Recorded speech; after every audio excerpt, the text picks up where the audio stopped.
No meu vídeo sobre Galileu Galilei, eu falei bastante com vocês a respeito da verdadeira campanha de difamação que se fez contra a Igreja Católica como uma espécie de perseguidora da ciência, né?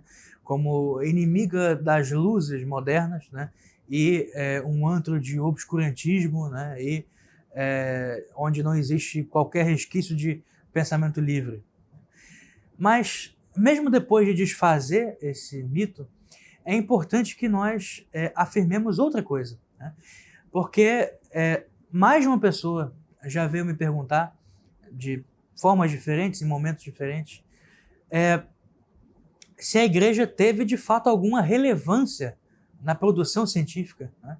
Ou se ela, apesar de tolerante, né, ela acaba de alguma forma sendo uma instância, uma força contrária ao desenvolvimento das ciências, né? Ou seja, tudo bem, ela não perseguiu, né, Galileu, ela não perseguiu a ciência moderna, mas será que ela não constitui algo fundamentalmente contrário, né? Eu já gravei aqui um vídeo também em que eu falo a respeito da compatibilidade, né, entre as doutrinas científicas modernas e o ensinamento da igreja. Mas não é exatamente isso, né? Será que a igreja é fundamentalmente uma força anticientífica? E, em primeiro lugar, é preciso que nós exibamos aqui os exemplos, né, históricos que não deixam margem a dúvidas, né?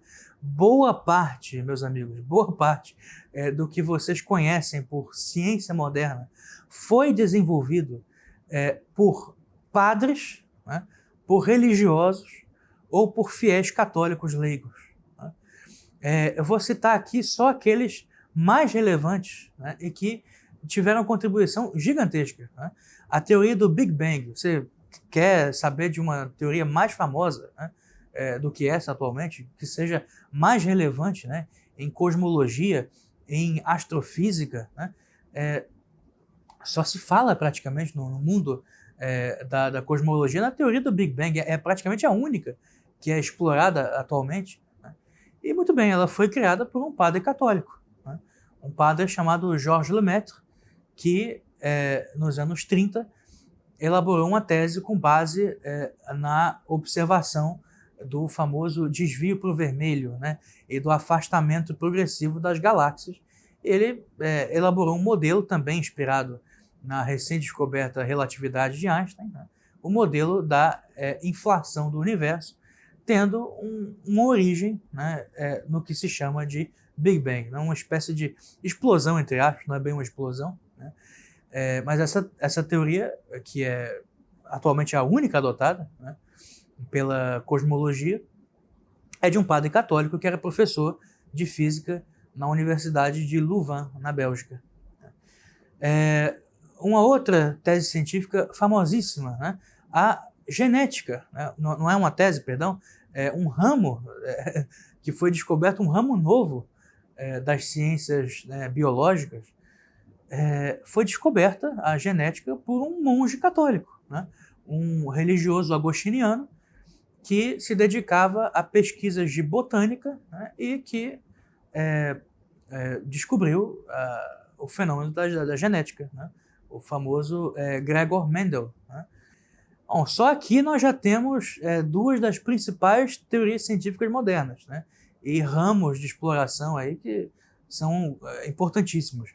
Mas a própria fundação, né, da ciência da modernidade, ela veio pela obra, né, de um cônego, de um homem que não se tem muita informação histórica, é verdade.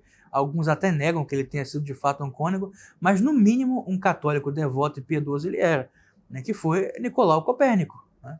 Então, outro religioso aí que teve um papel imprescindível no desenvolvimento da astronomia moderna, a criação do modelo heliocêntrico, né? Outro autor também importantíssimo foi o próprio Galileu, né, que nós já dissemos aqui, que era um católico devoto, né, que pôs a sua filha num convento, né, a sua filha era uma religiosa, por quem ele teve um amor muito grande a sua vida inteira e trocou uma vasta correspondência com ela. Galileu era um católico devoto, né? Então, assim, está cheia, né, de grandes cristãos, sacerdotes, a história da ciência moderna, né? E mesmo quando não de católicos, né, pelo menos de crentes, de pessoas que acreditavam em Deus, no mínimo, né? Como foi o caso de Isaac Newton, por exemplo, que não pode ser dito nem um cristão, porque ele negava o dogma da Santíssima Trindade, né? Ele era uma espécie de sociniano, né? Um homem também de investigações alquímicas, né? Astrológicas, esotéricas, etc., mas que a vida inteira, né, acreditou em Deus. E quando eu digo isso, gente, eu não quero dizer que Isaac Newton era um grande cientista apesar da sua crença em Deus, né? Porque muitos podem interpretar assim, não, tudo bem, ele recebeu aquela formação cristã, ele acreditava em Deus meio que por inércia, né, para usar o termo de Richard Dawkins, os cristãos por inércia, e ele se dedicava aos estudos científicos, né, aos seus experimentos, etc. Nada mais falso, né? O próprio objetivo central de Newton estava ligado, né, à sua fé, de alguma maneira, né, à sua crença no seu Deus único. Ele negava a Santíssima Trindade. Se vocês forem ver também Einstein, que é um caso aí muito citado, né, que até foi um pouco confuso ao longo da vida, mas jamais renegou a sua crença num Deus único, né, e por mais que não praticasse o judaísmo, né, ele era judeu de origem, né, mas nunca praticou a religião judaica, mas sempre acreditou em Deus. E ele dizia, né, disse uma vez a uma aluna sua, que trocava correspondência com ele, ele disse: eu quero conhecer as ideias de Deus de forma matemática, né? Mais ou menos a mesma coisa que disse Galileu, que Deus escreveu o livro da natureza de forma matemática. Ou seja, o próprio objetivo central, né, das suas investigações científicas estava ligado à sua crença em Deus, né? São quase que desdobramentos, é a sua motivação central, né? Então, não se pode dizer, né, que a ciência moderna é fundamentalmente ateia, né? O ateísmo, na verdade, ele é uma espécie de ideologia que aparece dentro dos meios científicos, né?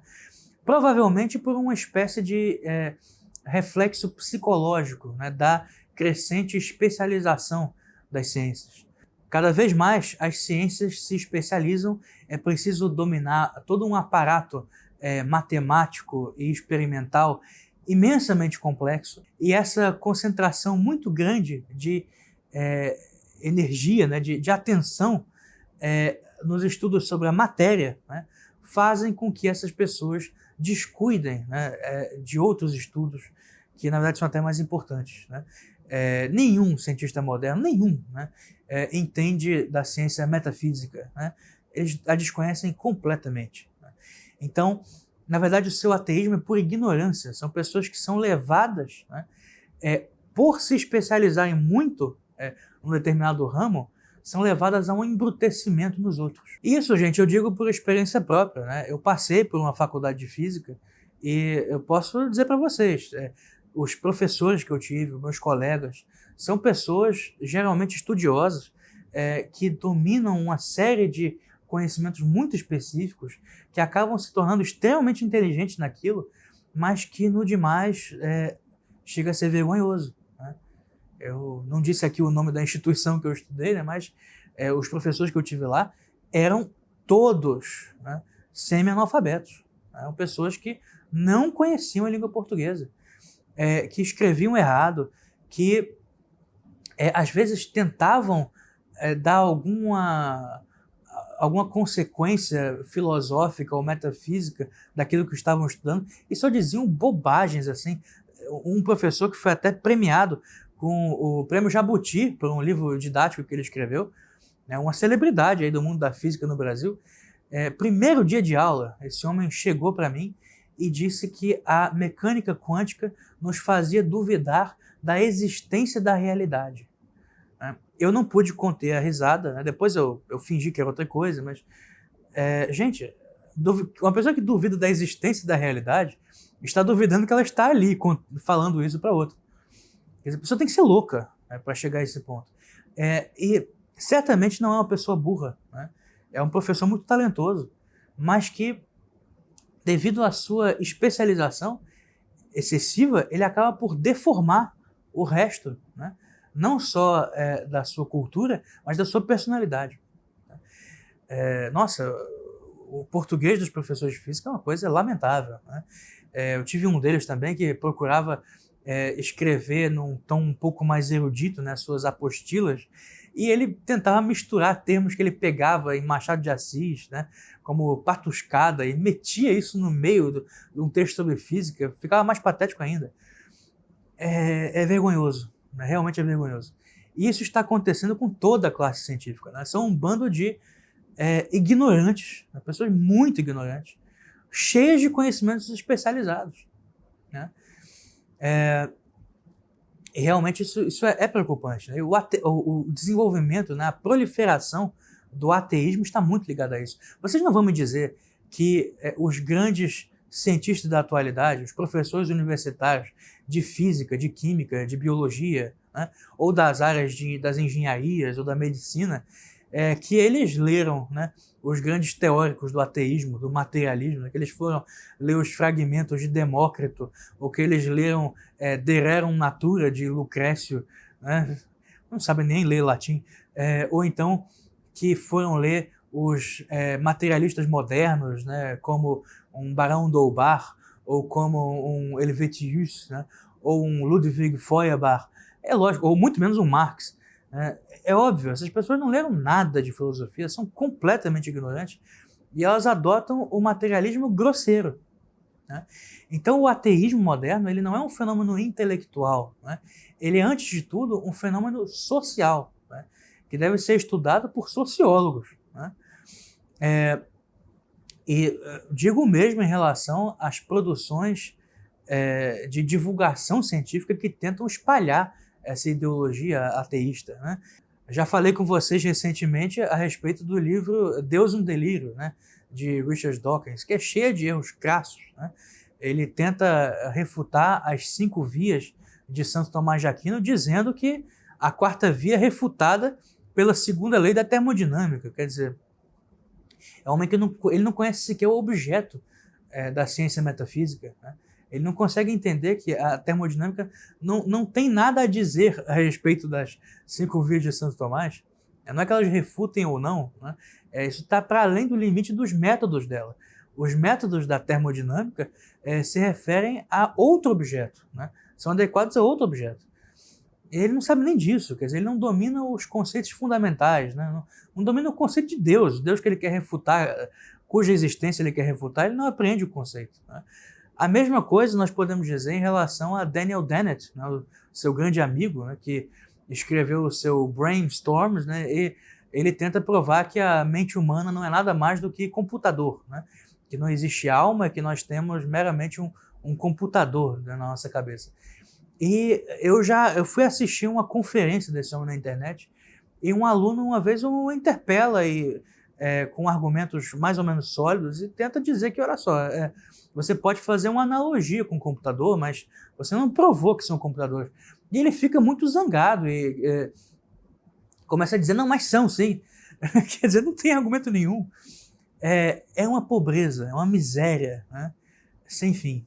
Se existe uma diferença entre o neo-ateísmo, né, chamado neo-ateísmo, e o ateísmo antigo, além da palavra neo, né, que eu acho que é a única diferença, é que esse é de muito mais baixo nível, né?